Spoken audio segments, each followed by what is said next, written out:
What are you buying? Resident Evil 4 was a game that I thought I would not enjoy, but I ended up loving it. While it may have not been as scary as some of the earlier titles, the TV I played it on definitely made up for that. It was a 1984 Sylvania, and with its shoddy definition and desaturation, it made the game all the more frightening. The occasional static was an added bonus as well. TV aside, Resident Evil 4 held an adventure that I was not expecting at all. And would it not have been for a certain character in particular, I don't think I would have survived the horde that awaited me.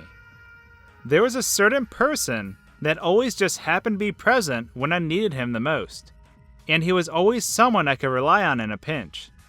But other than that, his character was a complete mystery.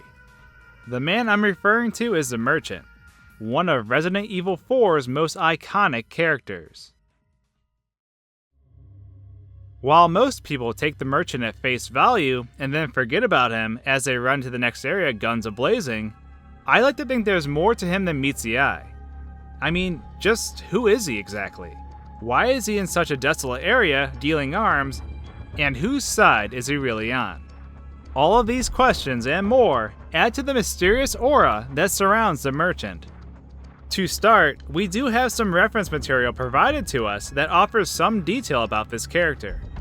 In the Resident Evil 4 digital archives, it states that obviously from his appearance he is a Ganado, but he doesn't really see outsiders as a threat, and will deal with anyone as long as he is paid for it. I always assumed the Merchant was infected as well, just based off the color of his eyes during the nighttime hours. Like most of those who are infected, his eyes glow red in the darkness. If the Merchant is a Ganado though, why is he resistant to the calling of Saddler? Most outsiders are condemned by the Ganados, but the Merchant seems to have a mind of his own. There's also the possibility he's an outsider himself. His accent is definitely not of Hispanic descent. Does this mean he's from another region, and he's only in this area to deal arms? From his character, it seems he is impartial to whatever is going on in the region. Some of the enemies within the game also carry weapons that could have been from his shop. So does that mean he's dealing weapons to both sides? It kinda feels a bit like Drebin from Metal Gear Solid 4, where they are merely a middleman, and profit is simply profit, regardless of whom they are helping. Another part that reminds me of Drebin is the frequency of the Merchant throughout the game. There's a few different ways we can look at this though. The first is that the Merchant is exactly like the group Drebin, and has many operatives who deal arms all under a similar identity. This would help explain how he is seemingly everywhere. This might also explain how you can kill the Merchant over, and over, and over again. And yet, he still shows up, happy as ever, to sell you his arsenal. The second take on this would be that if the Merchant is simply one man with an extensive series of shortcuts. This paints an entirely different picture though, because now that means he is simply faking his death whenever he is struck down. A normal human wouldn't be able to do that.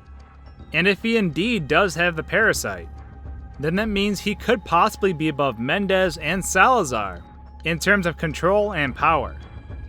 It's kind of crazy to think about, but he'd be under Saddler's control if he wasn't.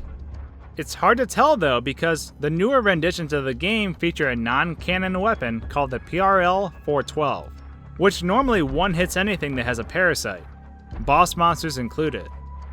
But of course, the Merchant is a different story, as the shot goes right through him without hurting him. Does this mean he actually isn't infected?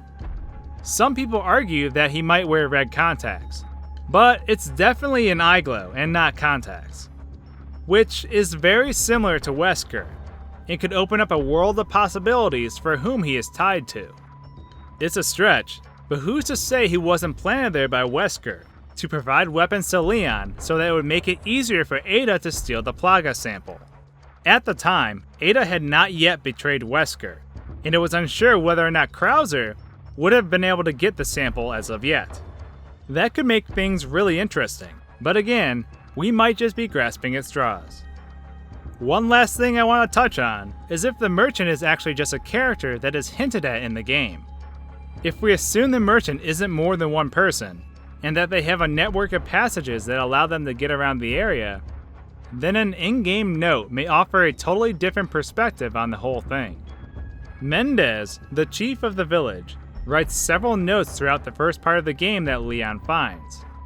One note in particular talks about Luis Serra, and that his grandfather had taught him about a secret passage that he could be hiding in. It also says that Luis's grandfather is no longer alive either, but in my eyes, this sort of raises a red flag. Faking one's death in Resident Evil isn't new at all, and even Krauser does it to join up with Wesker.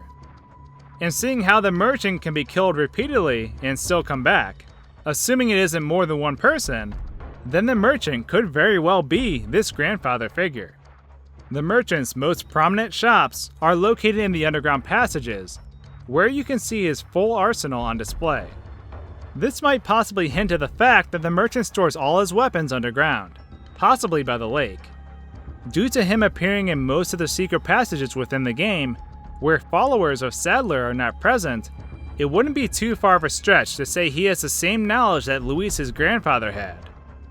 Or that he's indeed Luis's grandfather, who has powers that we simply do not understand. But now that I've finished my haunted rambling, I'd love to hear what your thoughts are. So, what are your thoughts on the merchant? Is he part of a group who launders guns and profits off of conflict? Is he Luis's grandfather who faked his own death and started selling the next step up from hunting gear? Or is he possibly affiliated with Wesker, or has an ability that is far greater in power than he leads on? Let me know in the comments below. Personally, I like to believe that he is Luis's grandfather, but it's hard to say one way or another which of these scenarios is the truth. Thanks for tuning in to our gun-toting analysis of the mysterious merchant.